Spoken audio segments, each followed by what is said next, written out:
मैं आज आपको डेमो दिखाने वाला हूँ हमारा फ्रिक्शन फीडर और हमारा प्रिंटर। तो ये जो ऊपर सेट है ये हमारा TIJ प्रिंटर है और ये आप देखेंगे एक फ्रिक्शन है फीडर है। तो ये फ्रिक्शन फीडर में आपको जो कार्टन्स है वो पीछे की तरफ इस तरीके से स्टैक कर देना है। तो यहाँ पे जब आप कार्टन स्टैक कर देते हो करीबन 50 पीसेस 100 पीसेस डिपेंड करता है साइज़ के हिसाब से, तो ये आगे ऑटोमेटिकली है ना डिस्पेंस होगा कन्वेयर के ऊपर और कन्वेयर के ऊपर डिस्पेंस होके यहाँ पे बैच कोड होगा और बैच कोड होने के बाद में ये स्टैक यहाँ पे वापस स्टैक हो जाएगा। सो ये जो सिस्टम आप देख रहे हो ये बैच कोडिंग के लिए सिस्टम है।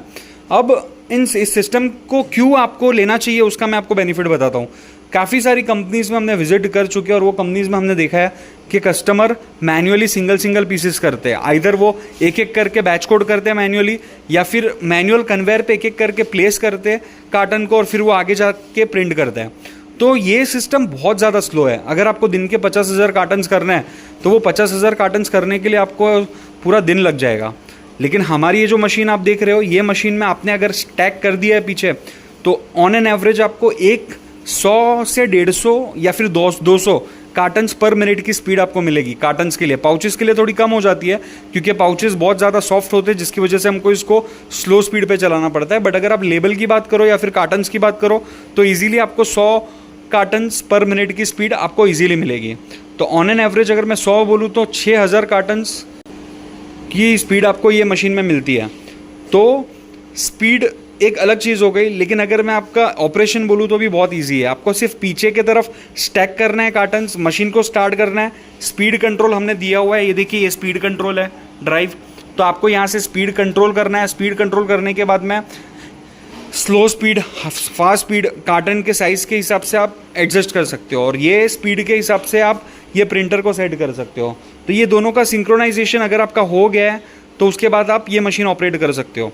प्रिंटर का भी मैं बोलूँ तो ये काफ़ी कॉम्पैक्ट और सिंपल प्रिंटर है। ये देखिए हमने इसको सेट कर दिया है। सेट करने के बाद में ये देखिए टच स्क्रीन है जहाँ पे आपको अगर जो भी मैटर बनाना है ये देखिए आपको इस टच स्क्रीन के थ्रू आपको टाइप करना है। टाइप करने के बाद इसको सेव कर दीजिए। सेव करने के बाद में ईजी कमांड है यहाँ पे प्रिंटिंग का, ये देखिए प्रिंटिंग का कमांड ऑन करके आप प्रिंट कर सकते हो। और ये प्रिंटर पे हम 1 साल की on site installation service warranty देते हैं। आपको ये मशीन आप कहीं पे भी हो इंडिया में आपको हम ये मशीन इंस्टॉल करके देंगे। इंस्टॉल करने के बाद में इसका डेमो ट्रायल आपको देंगे आपके साइट पे, एक बार मशीन आपने ख़रीद ली तो, और पूरा इंस्टॉलेशन आपको सेटअप करके देंगे ताकि आपको कहीं पे भी डिफ़िकल्टीज़ ना आए। दूसरी चीज़, ये प्रिंटर अगर इंस्टॉल हो गया आपका उसके बाद में आपको 1 साल के बीच में अगर मशीन में कोई भी इशू आता है तो हम आपको 1 साल तक हम आदमी भेजेंगे आपके यहाँ पे और आदमी भेजने के बाद में आपको वहाँ पे सर्विस देंगे। तो ये हमारी सर्विस है। नेक्स्ट पैकेजिंग की ये सर्विस हम ऑफ़र करते हैं कस्टमर्स को। तो ये जो फीडर आप देख रहे हो ये प्रिंटर सेटअप करना बहुत इजी है। अब मैं आपको इसको चला के बताता हूँ कि कैसे ऑपरेट करना है। प्रिंटिंग ऑलरेडी यहाँ पे देखिए टच स्क्रीन में हमने ऑन कर दिया है प्रिंटर ऑन करने के बाद में अब यहाँ पे हमने एक बटन दिया है। वो बटन को जैसे आप स्टार्ट करोगे स्पीड ऑलरेडी एडजस्टेड है। एक एक करके ऑटोमेटिकली कार्टन डिस्पेंस होगा और डिस्पेंस होने के बाद में जो प्रिंटर और सेंसर दिया है वो सेंसर सेंस करेगा कार्टन को और उसके बाद में बैच कोड होगा। तो काफ़ी ईजी टू ऑपरेट है हमारा ये सिस्टम और काफ़ी हाई स्पीड सिस्टम है। ये कार्टन, ये जो आप फ्रिक्शन फीडर देख रहे हो, फ्रिक्शन और फीडर और कन्वेयर, ये सिस्टम आपको अगर कभी लेबलिंग का या फिर अगर आपको कैमरा सिस्टम के लिए भी अगर ये सिस्टम चाहिए तो हम आपको ऑफ़र करते हैं पूरा सोल्यूशन। मैं अभी आपको कुछ प्रिंटिंग दिखाता हूँ। ये देखिए प्रिंटिंग की क्वालिटी आप देखिए कितनी परफेक्ट है। साइज़ आप एडजस्ट कर सकते हो इसमें।